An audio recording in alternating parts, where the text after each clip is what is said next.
Hello and welcome to Saviors of the Tale, where yes, we are indeed covering a villain.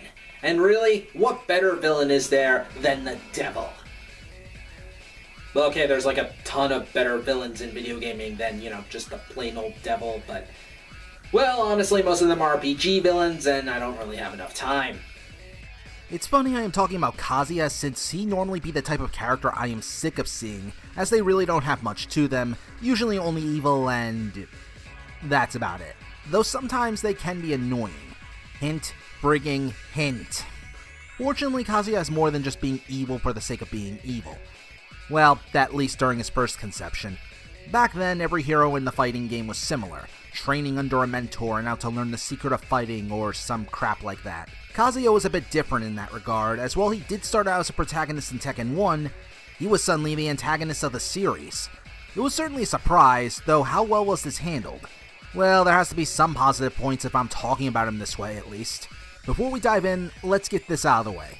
The main story of the Tekken series isn't really told all that well. This will be obvious when we cover some of the holes in Kazuya's story. Or hell, if you see the Mishima video that pretty much sums up the story, the plot holes are huge in some places. Really, video game stories weren't taken that seriously until maybe Guilty Gear or BlazBlue came out, along with the Mortal Kombat reboot. Hell, it wasn't until like Tekken 6 before the series ever got a real story mode. Also, I'll only be covering canon stories or parts I feel are relevant to his character, so no stupid live-action Tekken movie crap, and definitely no blood vengeance stuff. And with that out of the way, let's get ready to dance with the devil in the pale moonlight. Or in some random stage of this game series.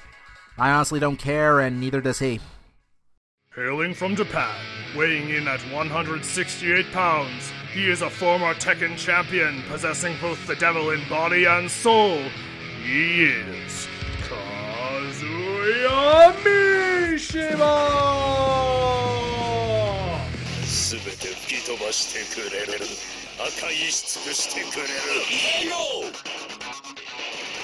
Kazuya Mishima is the son to the very cheap and powerful Heihachi Mishima, who owned the Mishima Zaibatsu. He's one of the series' best fighters, aided by using very simple movements for players to quickly get used to. Though he is also quite damaging, especially that frickin' uppercut. While he may not throw fireballs like Ryu from Street Fighter, it's not really needed when his fists crackle with frickin' lightning. Both he and Heihachi served as bosses, and speaking from experience, pretty damn tough ones too. Kazuya really only seemed to have two people he really cared about during his childhood. Jinpachi, as Kazuya does reflect on the good times with his grandpa, and even showed respect later. Yeah, Kazuya showing respect, that's a frigging head tilter. It didn't last though. And as revealed in Tekken 7 trailers, Kazuya valued his mother. So with both of them gone and leaving him with just an asshole father, everything about good parenting was thrown off the cliff. Oh, and so was Kazuya. Though, as I earlier explained, he came back as an adult to get vengeance, winning the King of Iron Fist tournament and throwing Heihachi off a cliff. And smiling after he did it. And all to strangely upbeat music. Seriously, this is freaking weird. See, outside of a huge vengeance boner, he also inherited the freaking devil. This was only hinted on with the hidden costume of Devil, where she looks more like a painted wrestler compared to later incarnations. Yeah, this is where contradictions begin to form, likely as a result of a retcon. Game said he made a pact with the devil in order to defeat Heihachi, while this news source says the devil gene always came from Kazumi's side of the family, and it was treated genetically as Heihachi wanted it for a long ass time. Until Tekken 7 comes out with a full story, this will sadly not really be explained, and all I can rely on are guesses. And I doubt I'll make a part 2 for this anyway. I didn't do Familia, and I like her way more than Kazuya. By the time Game 2 came around, Kazuya took control of Heihachi's corporation and started to perform more evil tasks, though it was unclear why. It would likely have something to do with the inner battle going on inside of him, such as the battle between him and his own devil form, but it's hard to really gain a frigging explanation unless he was just always evil. He decided to hold the second King of Iron Fist tournament, and there he met Jun Kazama, who tried to help him fight the devil for further vague reasons. You know, people joke about not knowing what the hell is going on in BlazBlue, and yet you got games like Tekken not willing to explain a simple damn thing. And she was originally sent to arrest Kazama. Instead, they boned off screen, resulting in Jin, who we'll get to later, and this helped suppress the devil gene in Kazuya, and likely help kick off the conflict between the two forces. The battle with the devil's side is highlighted in Kazuya's ending, where he does win, and is randomly saved by Heihachi for no real reason.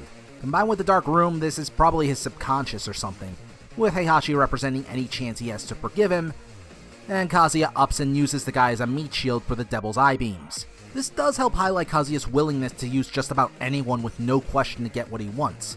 However, this mental struggle left Heihachi the opening he needed to defeat his son and throw him off a cliff. And into a volcano this time. Yeah, at this point, this is family tradition. The battle between the Devil and Kazuya did not end after Game 2. Kazuya proved his tenacity for power by willingly going through G Corporation's tests for the next 20 years while his body somehow survived being thrown into a freaking volcano. And he only went through this by wanting to learn more about the Devil Gene and how to control it. Though his plans were eventually ruined by the Tekken Force, and Kazuya decided to enter the 4th tournament. There he learned about his son from Heihachi, who was keeping him prisoner. One thing I would like to note is the stupidity of Jun here. Wanna know what she told her son to do should she be in trouble and vanish in Tekken 3? Go to his grandfather, Heihachi, who is just as horrible as freaking Kazuya. Shooting Jin, having the Tekken Force kick his ass and hold him prisoner are just 2 examples of his douchebaggery. Jun Kazama, everybody! Just way too freaking forgiving, and went out way too soon. But hey, at least we got Asuka Kazama, and surely she can help contribute to the plot, and oh, right, that happened. Despite Kazuya losing, he is still taking the Jin, where we see the Devil suddenly pop up. From there, we learn that part of Devil was always lost when he nearly died. It seems like Devil is going to be in full control, until something odd happens.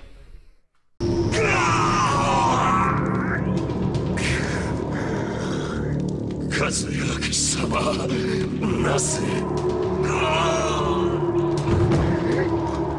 まさか。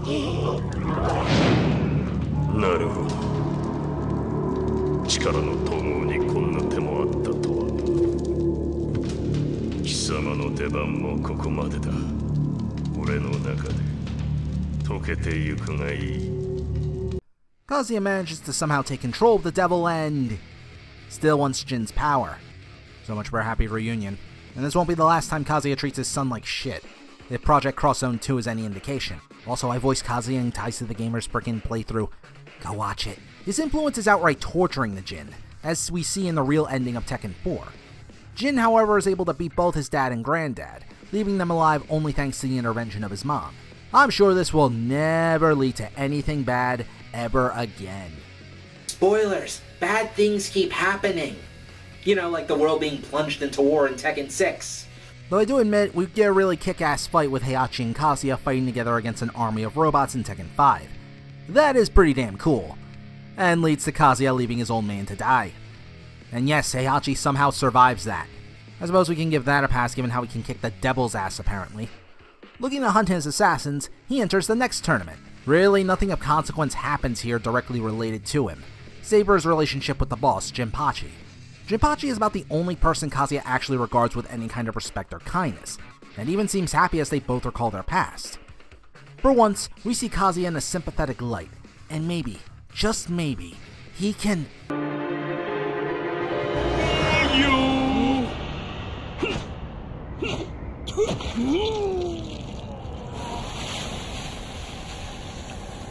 And I'm not gonna lie, that's why I like Kazuya despite a lot of these story problems. He's unrepentant, and the games never really paint him in a good light.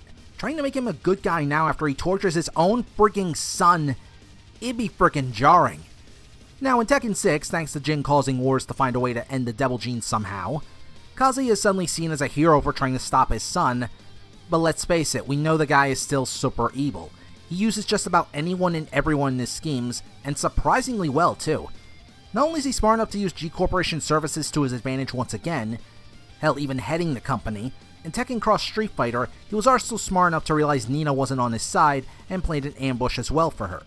Jin Kazama seemed to be the one factor holding him back, but that little piece of plot ain't doing well, as seen in Tag Tournament 2, where he frickin' murders her, and in Project Cross Zone 2, he just dismisses Jin's concerns about her in the finale of the game. Make no mistake, Kazuya is not a character someone is meant to feel sorry for anymore. At least not in hoping he turns to be good again. That part in the beginning of his life is what helps him make a historic and interesting character, however, as well as the overall impact he has had on the characters in the game. It's why I found the decision for the final game to have Akuma be involved now is both baffling and kinda awesome. Baffling because these two never even met, not even in Namco x Capcom. I think, don't hold me to that. And awesome because, well, Akuma is fighting a character as close to the devil as we can possibly get.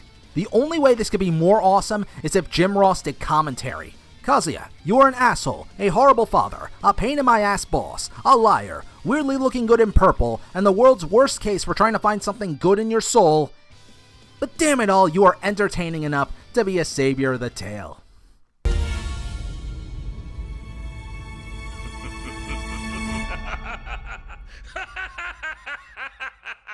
I'm the smartest moron, and while we didn't exactly get a sympathetic villain in this one, next time we will have that. With a character who sadly died, yet actually became a fan favorite, and one of my favorite characters. Until next time.